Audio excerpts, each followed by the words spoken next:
Hello, I'm Malcolm Harslett. And I'm Janice Baker. Are you ageing well? Oh, well, I look good if you don't wear glasses. Oh, we're going to find out more about that and when you qualify for a seniors card. And we're also going to be talking about trains from the Train Museum. Nearly as old as you are. What? Next on Our Time. I'm defended. I think you mean offended, don't you? That as well, yes I am. We should talk to our first guest. So I haven't got my defence... glasses on. Oh dear. No. Our first guest is Gabby Sexton, who is from the Railway Museum. Gabby, thanks for joining us. Thank you. Welcome to our program. Thank you. Gabby, tell us your life story in 2 seconds. Time's up. I work at a train museum. That's essentially I know, that's really amazing, because you sort of think of old men working at train museums. Well, not really, not necessarily. Well, I do. How long have you been working at the train museum? About 4.5 years now. Okay. But you didn't start off working at a train museum, obviously. No, I did a university course in archaeology and history and volunteered at the Maritime Museum and the Motor Museum as well, and then happened to find a job available at the Railway Museum and was lucky enough to get it. Okay, and that you were drawn to that? Is it sort of something that you really wanted to do? Drawn to museums, yes, as opposed to trains specifically, okay, but drawn to the idea of being able to learn a lot at a community museum as opposed to the larger museums. Yes, I see what you're saying there, because the train museum here would be more of a community museum and no doubt manned by a lot of volunteers, I would guess. That's correct. So it's not a government-funded museum, it's privately funded. We're basically funded by people through the door. Right. And we have 3 paid staff and about 180 volunteers. Oh, goodness. So it's a bit of a, it's interesting, but there's a lot of passion there. Oh, there would be. Do you know, I've been watching all these train shows on TV, mostly English train shows. Someone needs to do an Australian train show, because the stories are really interesting, where the trains went or how they went, and where they came from, how they started. Yeah, where they came from and all that sort of stuff. And it's, I find it really interesting, because we're now starting to look back at those things with a great deal of fondness. Do you find that the people coming to the museum are doing that?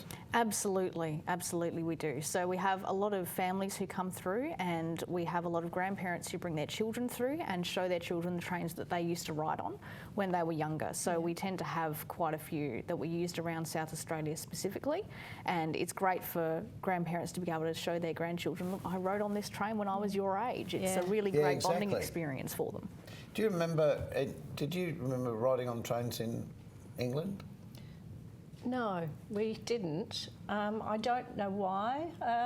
I think... You were too posh. No, we were a big family. I think it was just a lot to organise. Well, I think everybody travelled on a train. 8 of us, actually. But well, here in South Australia, I remember as a very small child going on a train for the first time. And of course it was a puffing train with smoke bellowing out. And when you went through the tunnels, there was the soot and stuff would blow in through the windows. And it was really like going on a theme park ride, I guess. Magical journey. Yeah, very much so. So what is actually at the museum? So we have quite a large collection at the museum of various items of rolling stock. We've got about 120 different items there in terms of big trains. So okay, and you've got some photos of that, so let's have a look at those as you're explaining these things to us, because they're quite interesting. What is at the museum? So that's not a train. No. This is an image of the motorised inspection car 4. That's our locomotive Perron, which actually is a running locomotive which we use for special events, and that's a narrow gauge. This is inside the Woodville signal box. Right. So we occasionally run tours through there, and we have quite a few people who remember working in the signal box, so it's always great to get them through. Yeah. This is inside the Commonwealth Railways dining carriage DA52. That looks very special. It's very nice. It's quite often hired for functions and wedding dinners. A bit of a Murder on the Orient Express. A bit, yes. We also have Commissioner's Car Murray and Locomotive 504 Tom Bar Smith, which are on loan to us from the History Trust of South Australia. So we have quite a few items from them. This is an image from inside our Commonwealth Railways pavilion. So we've got GM2 up the back. We also have BHP4, so we've got some private railway operators. We have their trains as well. Wow. And this is from outside the museum. Somebody took up the rails. Yes. We had two of our restored locomotives, cosmetically restored, are here as well. So the one on the left, which is ICI Ruston, is actually available for people to climb into and see what it looks like on the inside. Oh, It's a great attraction for the kids. Yeah. And we've also got Bob the Railway Dog's collar. So Bob was a very popular figure on the railways. Oh, really? Used to ride on the trains all the time back in the late 1800s. Was that in like the city or out into the country? A bit of both, all around South Australia. Oh, really? Yeah. There are some stories that he went interstate, but they're not verified. This is a ganger's trolley. Look at that. He So- probably went somewhere else. Quite possibly. We've got a ganger's trike here, which is in our Women in Railways display. Yeah. So that's covering the story of a person who used to actually take his child with him, which of course would not pass occupational health and safety No, they're not rules wearing now at helmets. all. There's no protection. This is Oh, our cute. locomotive that's down at the semaphore to Fort Glanville Railway, which we also run. So that's a steam ride for families to get And on as what well. size is that compared to a full size? Is that? That's much smaller. Yeah, much yes, smaller. but is it like an eighth or? I think that one's a 457 millimetres, so about 2 foot gauge, as A opposed 2 to foot gauge, yeah. And is okay. that just in the summer that you take that? It's during for school rides? holidays. Oh, that's okay. Yeah. Okay. So, since you have been working at the museum, have you fallen in love with trains?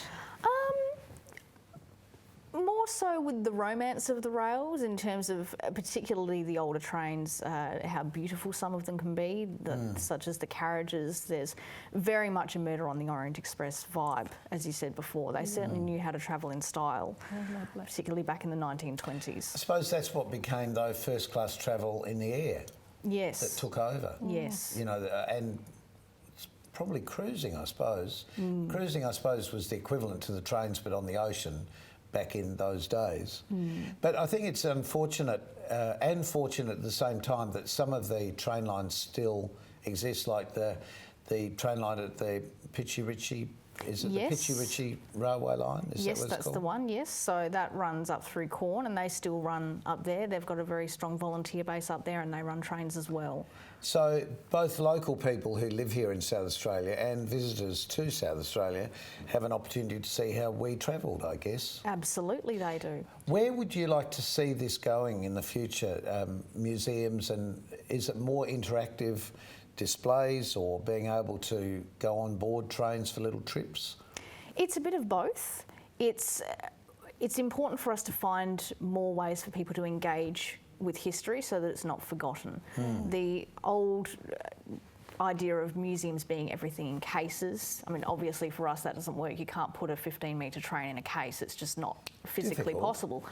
But it's important that people are able to engage so that they understand the history more. So it is more about being interactive, and we're fortunate enough to have the semaphore to Fort Glanville train as well as a small train that runs around our site and Perron for special events.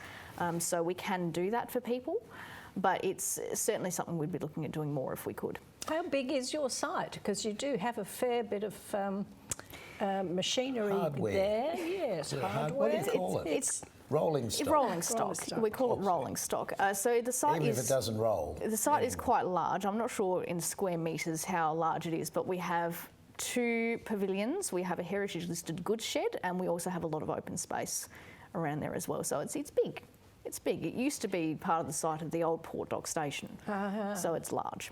And of course, you would have school tours come through. We certainly do. That would be something that the kids would Yeah, love. because I don't think a lot of kids realised how important steam was when you're looking at the older rolling stock. But what about the newer stock? What about the trains of today? Are they being preserved as they are decommissioned from the railway? Some of them are. So we do have some of the 2000 class jumbo rail cars, which we're running on the lines until quite recently. So we are making moves to try and preserve modern railway history as well. Is that something that there's a consolidated effort to do, or is all of the emphasis really on the past? Is there like a conservation program in place for, say, the next 50 years for where transport's moving? We're certainly working towards one, but it's a large process. It's a complicated process, and we have to make sure that we've got the space to do it. So if we were going to conserve the next 50 years worth of trains, we would have to work out, would our site be fit for purpose in 50 years? Yes, or extend out into the ocean. Yeah, well, yes.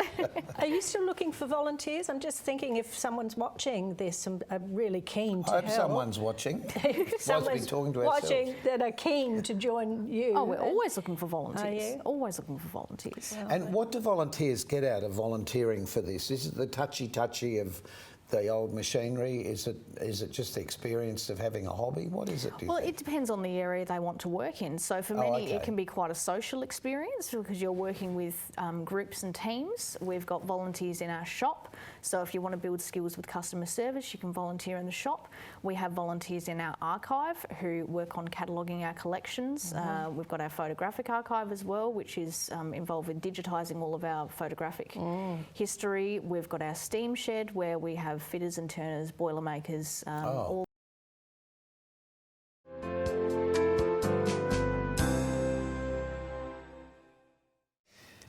Are you old enough to have a seniors card? No.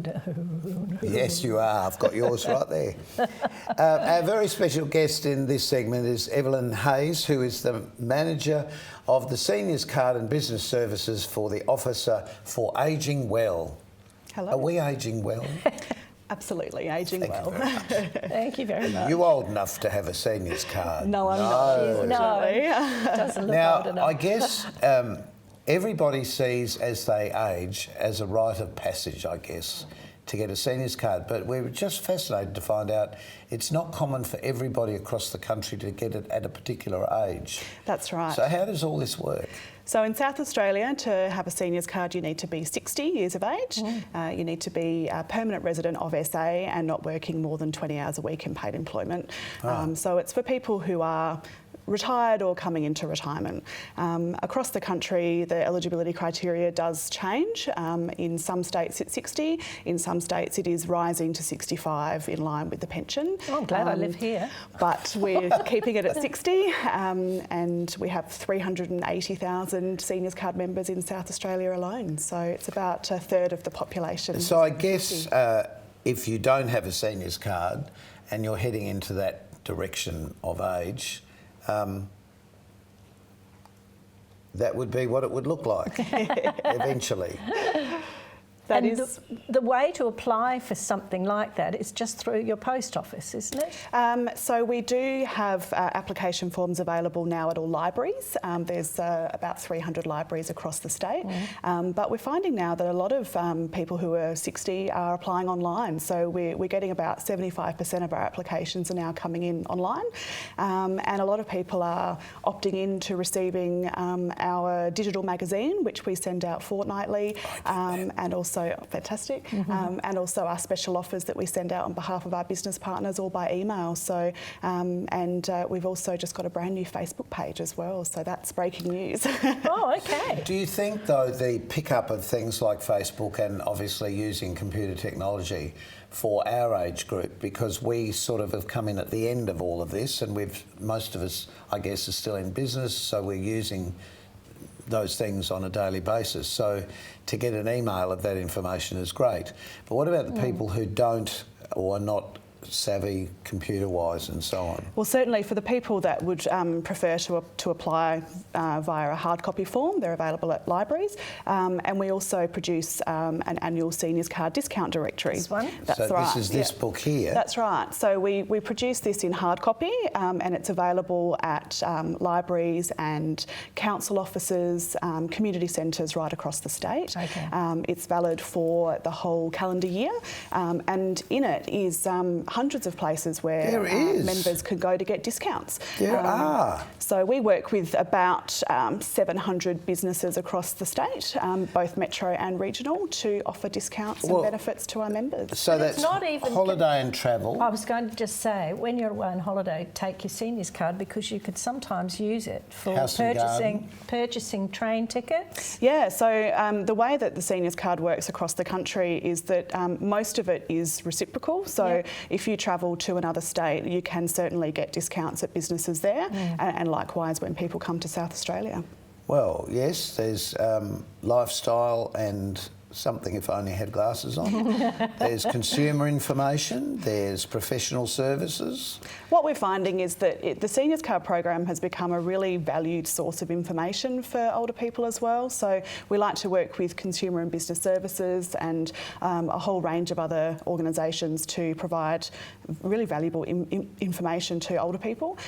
So there's a whole lot of consumer information in there, tips for shopping online, how to avoid scams. So it's not just about discounts, it's also about... No, and that's very valuable. We've actually had the police talking on the program about that. It's like I got a phone call today about, once again, about, I'm just ringing up about the accident you had. Yeah. Oh, yes. Didn't have one. No, I've had that a couple of times. Yes, and it's frightening because people say, for example, they ring up to buy, say, a theatre ticket, and they're afraid to do that online because of these sort of scams. That's right. Yeah. And yes, you just have to be savvy, but I keep thinking the best advice is, do you respond to everything that comes into your letterbox? And you don't.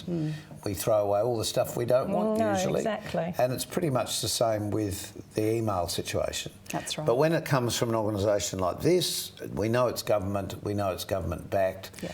The same as the transport part, because I can see the little logo on the bottom of the card there. Yeah. So the Seniors Card doubles as a metro card for public transport use on Adelaide Metro services, and it's free for Seniors Card members at all times except for the morning and afternoon peak weekday period. Between 9 and 3. That's right, yeah. So between 9 and 3 on weekdays. Yeah.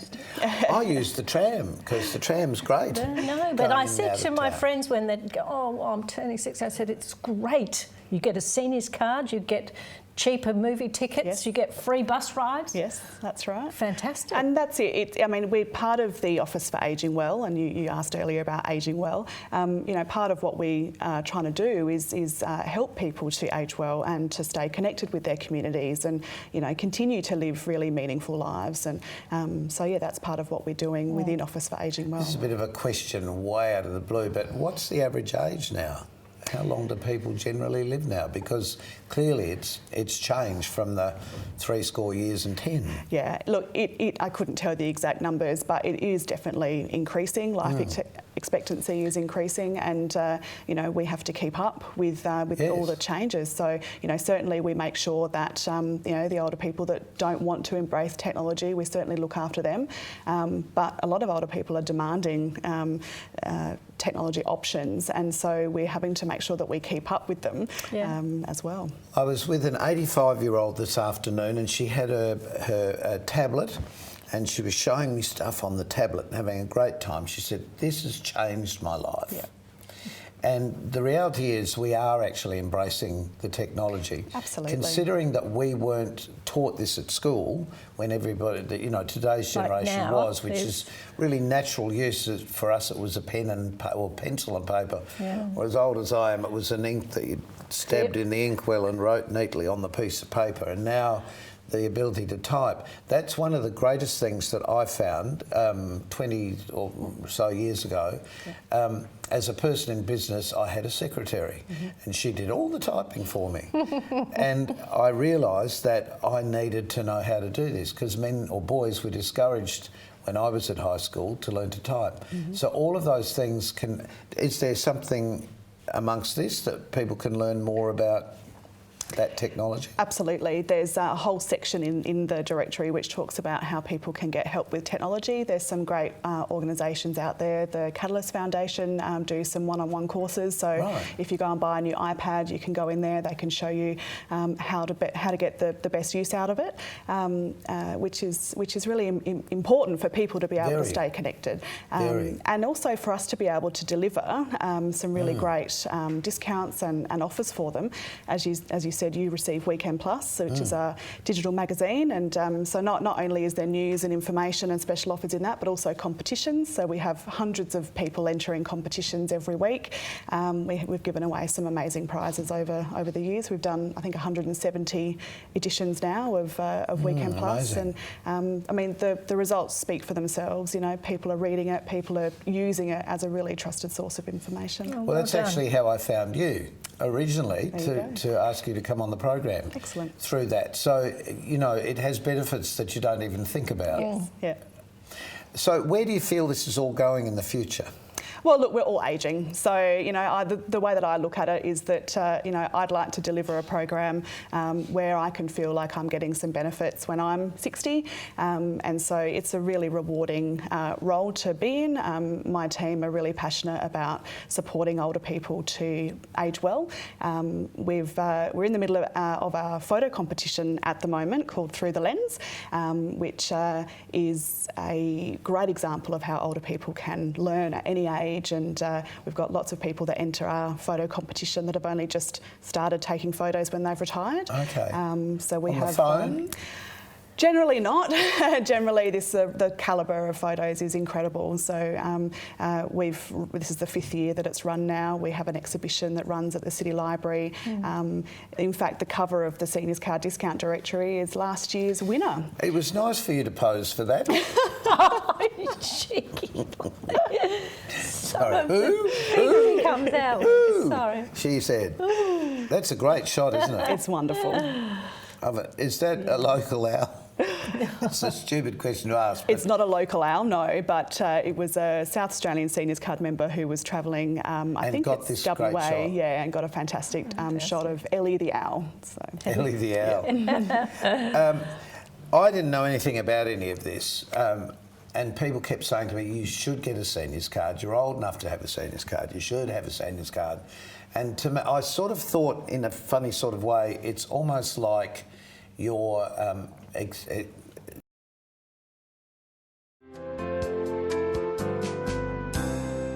Gabby Sexton and Evelyn Hayes with us. So Evelyn, if people are coming up to 60 years of age in South Australia, what do they actually do to get their seniors card? Yeah, so if you just Google seniors card in the state that you're in, then you'll be able to find all the information out about the eligibility. How about a state of disrepair? Well, we're all ageing disgracefully, aren't we? So. Too right. No, but the point you're making is wherever you are, Google. Yeah. That's right. And Google's you'll find seniors card and you'll find all the information, all the benefits, how to apply, what the eligibility is, yeah.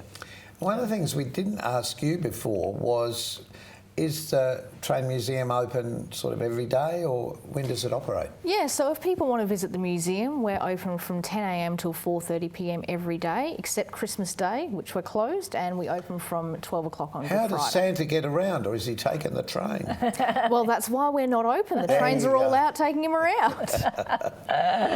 Continued success with your position there, because it's great to have a young lady involved with something that probably needs a feminine touch from time to time, not a smelly old oil-soaked men. Thanks, Gabby, for your time. That was really interesting. Thanks. Yes, very polite with that. And thanks for letting us know about the seniors card, because I guess we have a perception, but not perhaps enough. That's right, yeah, and part of what we're doing is really trying to get the message out there, and it's about breaking down stereotypes as well, combating ageism. You know, older people can contribute to society in really fantastic ways. Absolutely, look at us. I think it's time to go home now, Janice. I've got the wheelchair out the front. Until next time. Keep yourself well and nice till then. See you then. Bye. Bye.